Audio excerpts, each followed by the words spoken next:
Sir, ಈ ಹುಬ್ಬಳ್ಳಿ ವಿಚಾರ ಮತ್ತೆ ಮುನ್ನೆಲೆ ಬಂದಿದೆ. 31 ವರ್ಷಗಳ ಹಿಂದೆ ಯಾರು ಕಾರ್ ಸೇವಕರಾಗಿದ್ದರು ಅಂಥವ್ರನ್ನ ಅರೆಸ್ಟ್ ಮಾಡಿದ್ದಾರೆ. ಮತ್ತೆ ಆ ಪ್ರಕರಣಕ್ಕೆ ಮರುಜೀವ ಕೊಟ್ಟು ನಾನು ರಾತ್ರಿನೂ ಲೇಟ್ ನೈಟ್ ನಿಮ್ಮ ಮಾಧ್ಯಮದ ಮುಖಾಂತರ ನೋಡಿದ್ದೆ.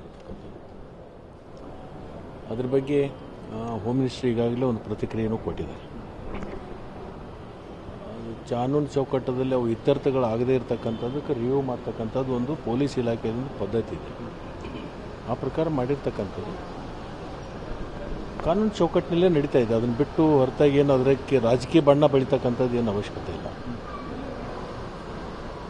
ನನ್ನ ಪ್ರಕಾರ ಹಳೆ ಕೇಸ್ ಆಗಿರೋದ್ರಿಂದ ಕ್ಲೋಸ್ ಮಾಡಬೇಕಾಗಿರ್ತಕ್ಕಂಥ ಕೆಲವೊಂದು ಅನಿವಾರ್ಯತೆ, ಪೆಂಡಿಂಗ್ ಕೇಸ್ಗಳನ್ನು ಕ್ಲೋಸ್ ಮಾಡಲೇಬೇಕು. ಯಾವತ್ತಿದ್ರೂ ಕೂಡ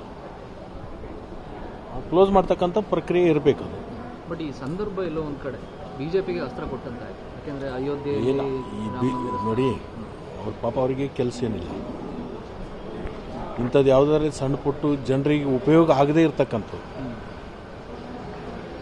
ಭಾವನಾತ್ಮಕ ವಿಷಯಗಳನ್ನು ತಗೊಂಡು ಅದನ್ನು ಸೃಷ್ಟಿ ಮಾಡಿ ಅದಕ್ಕೆ ಬಣ್ಣ ಕಟ್ಟಿ ಅವಕ್ಕೆ ರೆಕ್ಕೆ ಪುಕ್ಕೆಗಳನ್ನು ಜೋಡಿಸೋದ್ರ ಮುಖಾಂತರ ಕಾಗೆ ಆರಿಸೋ ಕೆಲಸ ಅವರು ಯಾವತ್ತೂ ನಿರಂತರ ಮಾಡ್ಕೊಂಡು ಬಂದಿದೆ.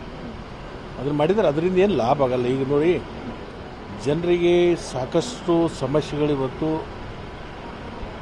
ಇದ್ದಾವೆ. ಇವತ್ತು ನಮ್ಮ ಮುಂದೆಲ್ಲರೂ ಜನರಿಗೆ ಪರಿಹಾರ ಕೊಡಿಸೋದ್ರಲ್ಲಿ ಏನಾದರೂ ಇಂಥ ವಿಷಯಗಳನ್ನು ಎತ್ಕೊಂಡು ಸರ್ಕಾರದ ಗಮನವನ್ನು ಸೆಳೆದು ಅಂತ ಕೆಲಸ ಮಾಡೋದು ಬಿಟ್ಟು ಈ ಸುಮ್ಮನೆ ಭಾವನಾತ್ಮಕ ವಿಷಯಗಳು, ಇಂಥ ಭಾವನಾತ್ಮಕ ವಿಷಯಗಳಿಂದ ಯಾರ್ದು ಹೊಟ್ಟೆನೂ ತುಂಬಲ್ಲ, ಯಾರಿಗೆ ಕಷ್ಟನೂ ದೂರ ಆಗಲ್ಲ. ಅದರಿಂದ ನಾನು BJP ಸ್ನೇಹಿತರು ಎಲ್ರಿಗೂ ನಾನು ಕೋರಿಕೆ ಇದೆ. ನಾನು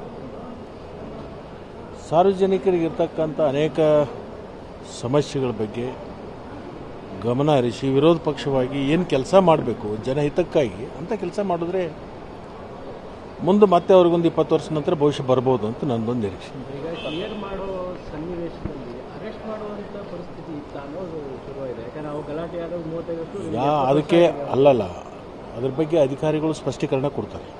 ನಾನು ಪೊಲೀಸ್ ಅಧಿಕಾರಿನೂ ಅಲ್ಲ, ಅದರದ್ದು FIR ಚಾರ್ಜ್ ಶೀಟು ಏನಿದೆ ಅನ್ನೋದು ನನ್ನ ಗಮನಕ್ಕೂ ಇಲ್ಲ. ಅದ್ರ ಬಗ್ಗೆ ಅಧಿಕಾರಿಗಳು ಸ್ಪಷ್ಟವಾದಂಥ ಒಂದು ಮಾಹಿತಿಯನ್ನು ಕೊಡ್ತಾರೆ. ಸರ್, ಅಯೋಧ್ಯೆ